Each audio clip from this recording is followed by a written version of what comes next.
بسم الله الرحمن الرحيم داوديال كسو دوادا warkeeni ku bixi jiray afafka Afrika ee ka baxa TV-ga Masar al-Hayat kuna baxa barnaamijka Nabra toddobaadkiiba mar maalinta Jimcaha 10ka habeenimo ee dalkani Masar waa anigoo ah Said Ali Abdullahi Salaad oo idin la socodsiin doona warka ku baxa afka Soomaaliga daawadayaal wararka idinku haynana waxa kamid ah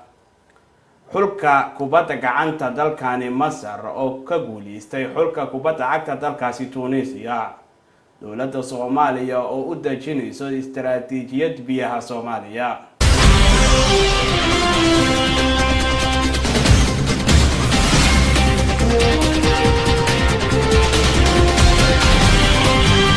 xulka kubadda gacanta Masar oo ka guuleystay dhigooda dalkaasi Tunisia xulka kubadda gacanta Masar oo kula ciyaarayay dalkaasi Tunisia isla xulka Tunisia ciyaar kubadda gacanta oo ka tirsaneed koobka qaaradda Afrika ayaa Masar waxa ay ku guuleysatay ama ay ku badisay 27 halka dalkaasi Tunisia ay keeneen 22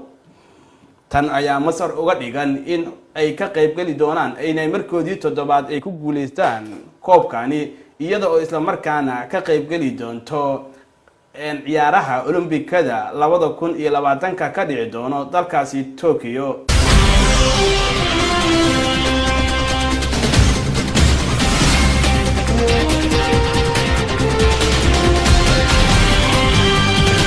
dawladda Soomaaliya oo bilowday mashruuc lagu dejinayo biyaha Soomaaliya